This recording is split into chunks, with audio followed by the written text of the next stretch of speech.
Welcome to True Democrats, where we push or try to push the Democrats over the finish line. And boy, do they need it. I mean, when you thought George W. Bush was the worst president this country ever had, along comes Donald J. Trump.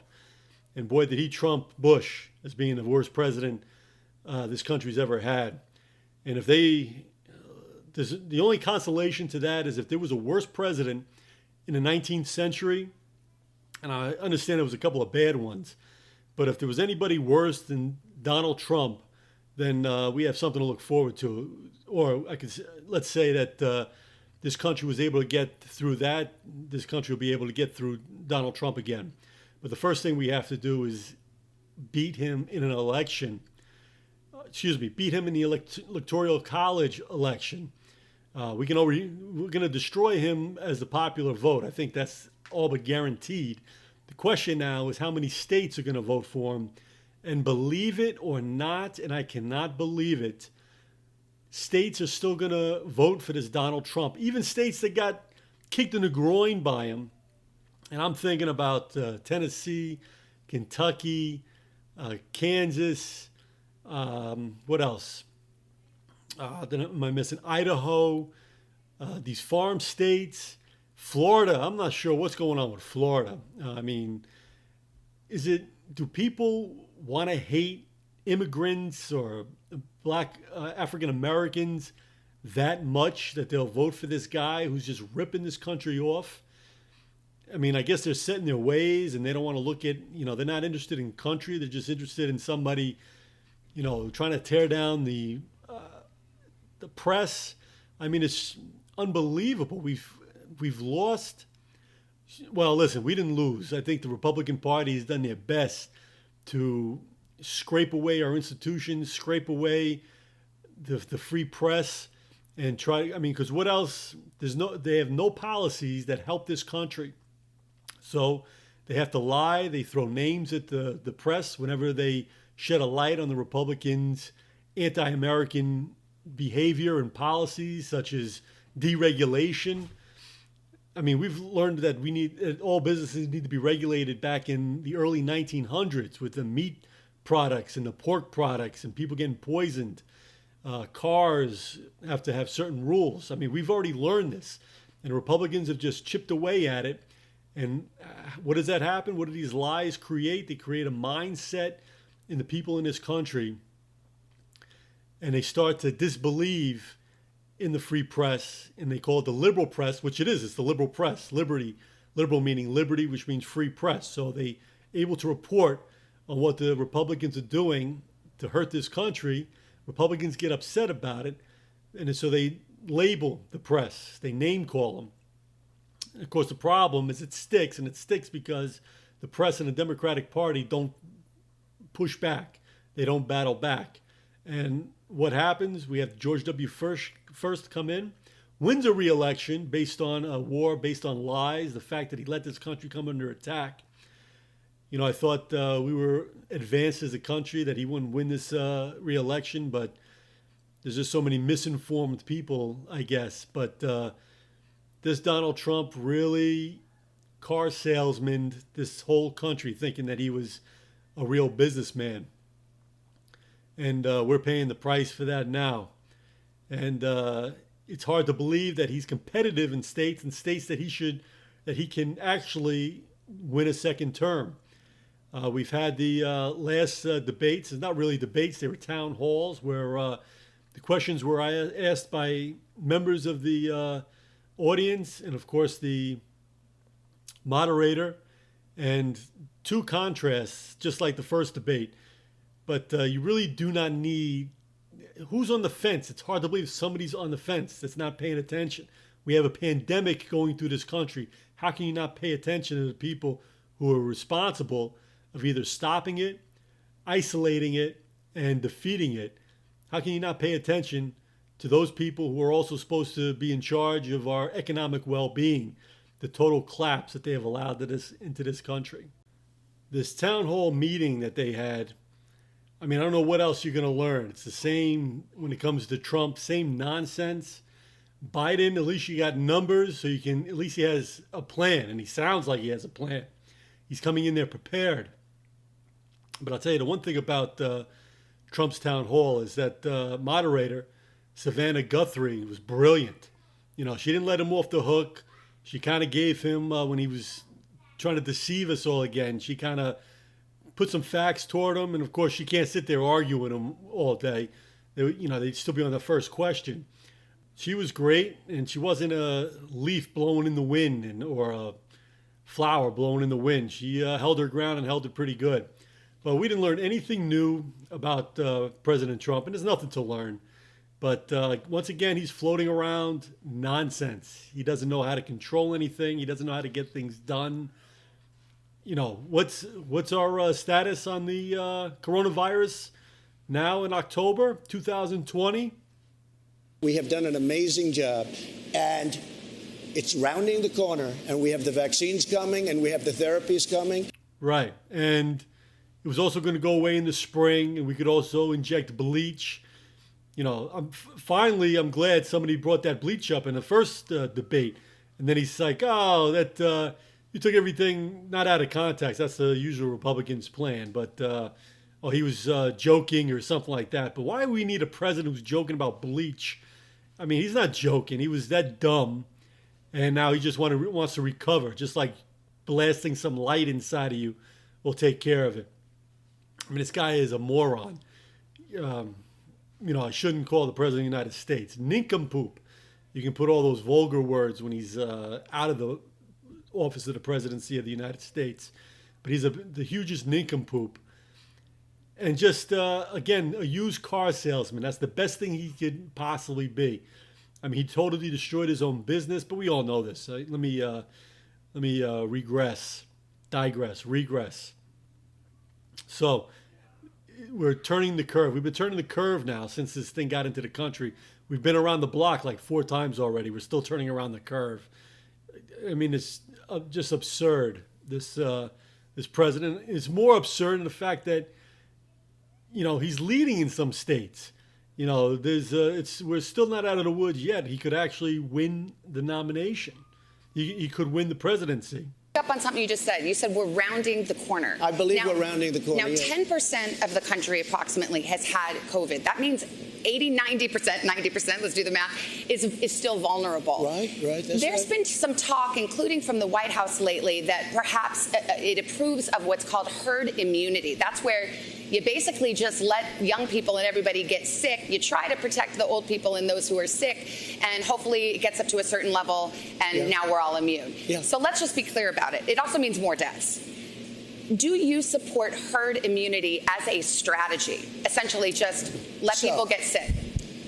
The cure cannot be worse than the problem itself. This has been their go-to ever since they realized they have no idea how to do anything about this pandemic. The cure can't be worse than the problem. First of all, you don't have a cure. You don't have a cure. We don't have a cure.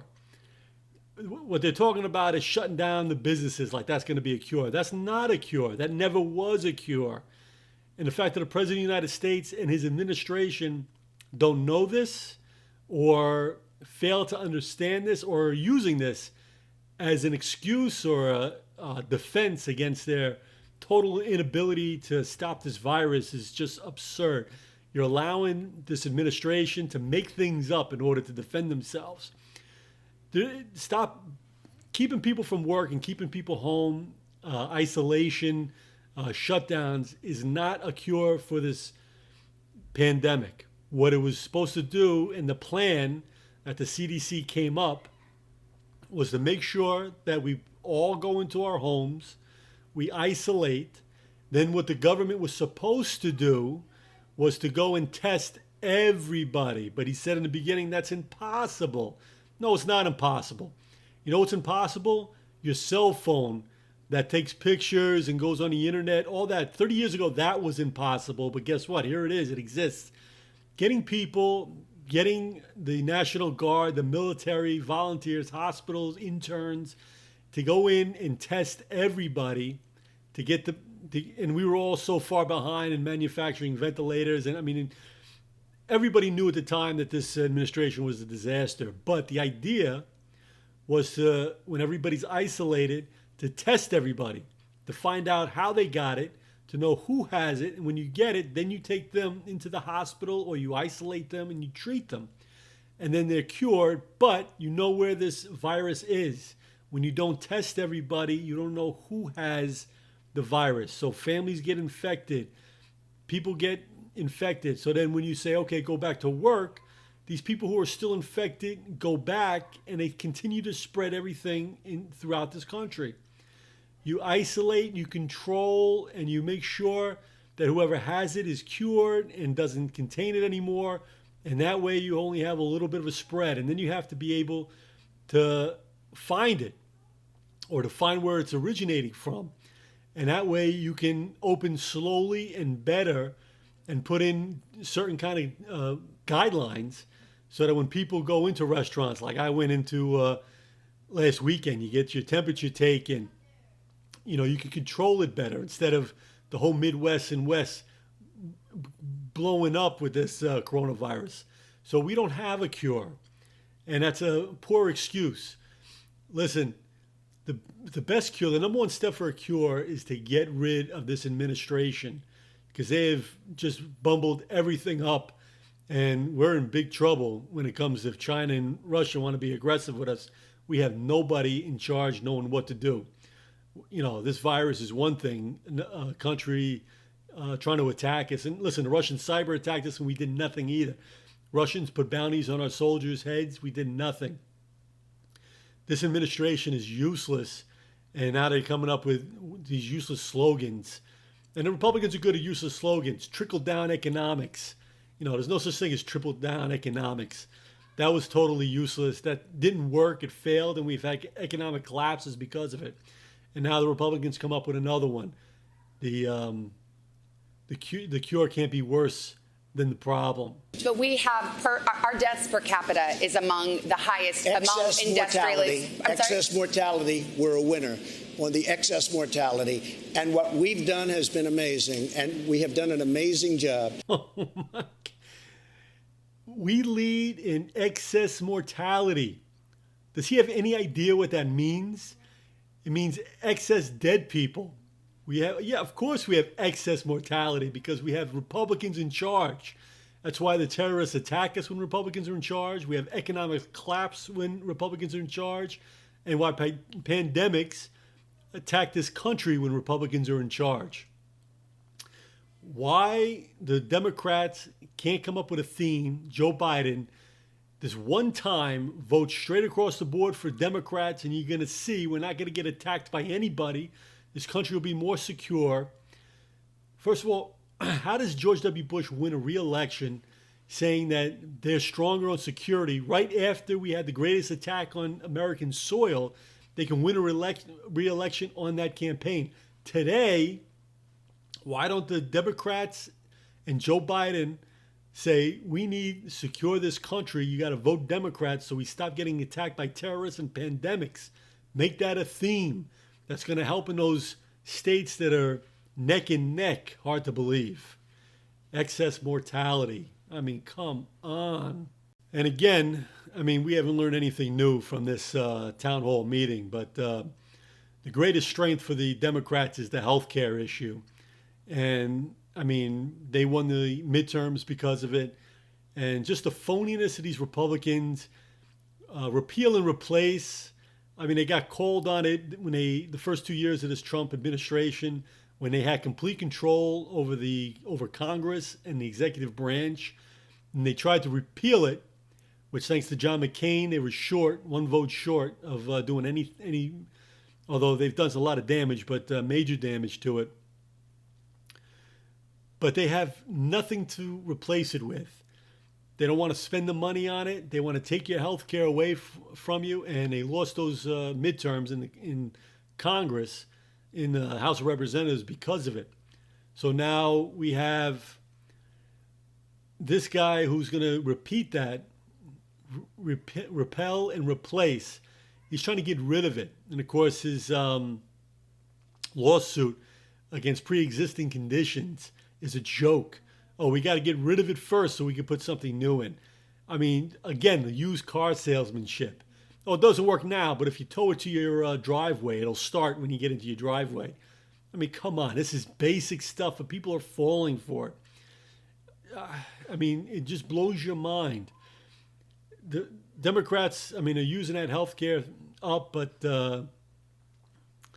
I mean, I don't know. I just keep saying we see that we're still tied in states, and Trump is leading in other states, and it's absurd how he's even close in this election.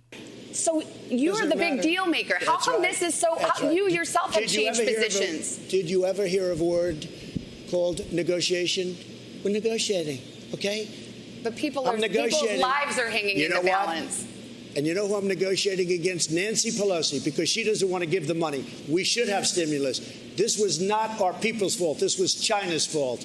And she's penalizing our people. I'm ready to sign a big, beautiful stimulus. You saw the other day, I say, go big or go home, right? That's what I was want talking it to about. be big. I want it to be bold. I want the money to go directly Are to the Senate people. Republicans with you? They're going to go big They'll for go. big Yeah, old they'll number? go. They'll go. They're going to be Okay, very because so happy. far they have not I said know, they because would. I haven't asked them to, because I can't get through Nancy Pelosi. Okay.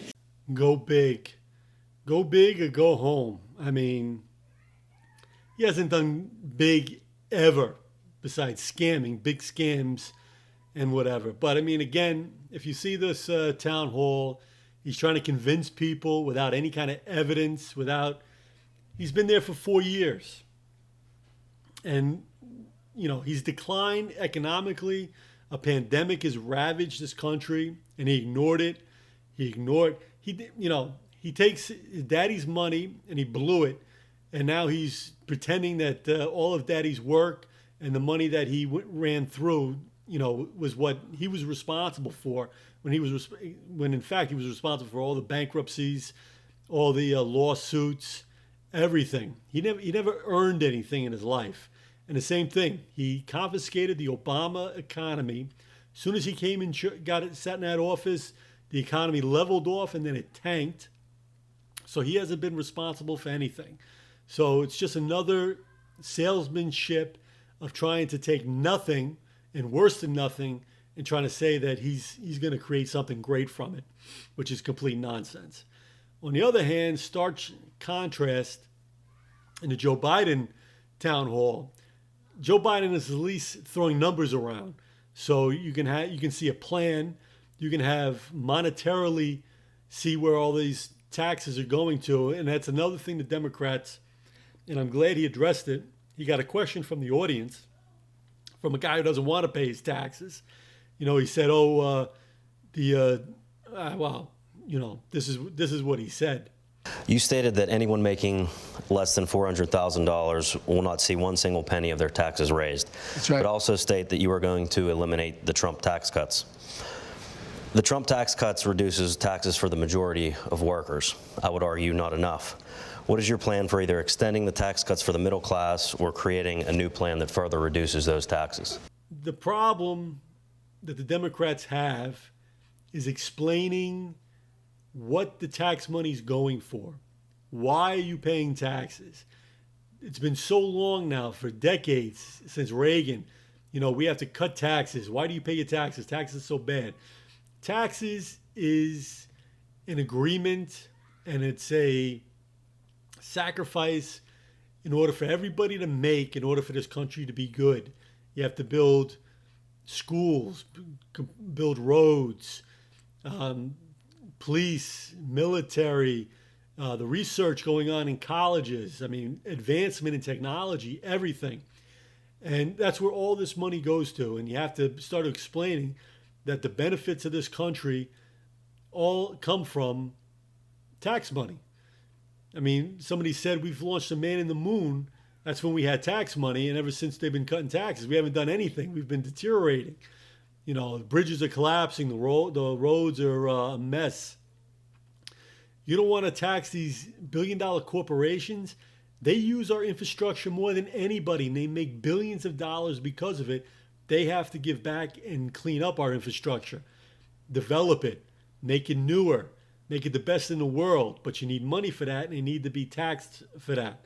And the fact that you tax corporations that are going to go somewhere else is nonsense. They come here because we have laws, although because of this, Republicans and Trump are deteriorating.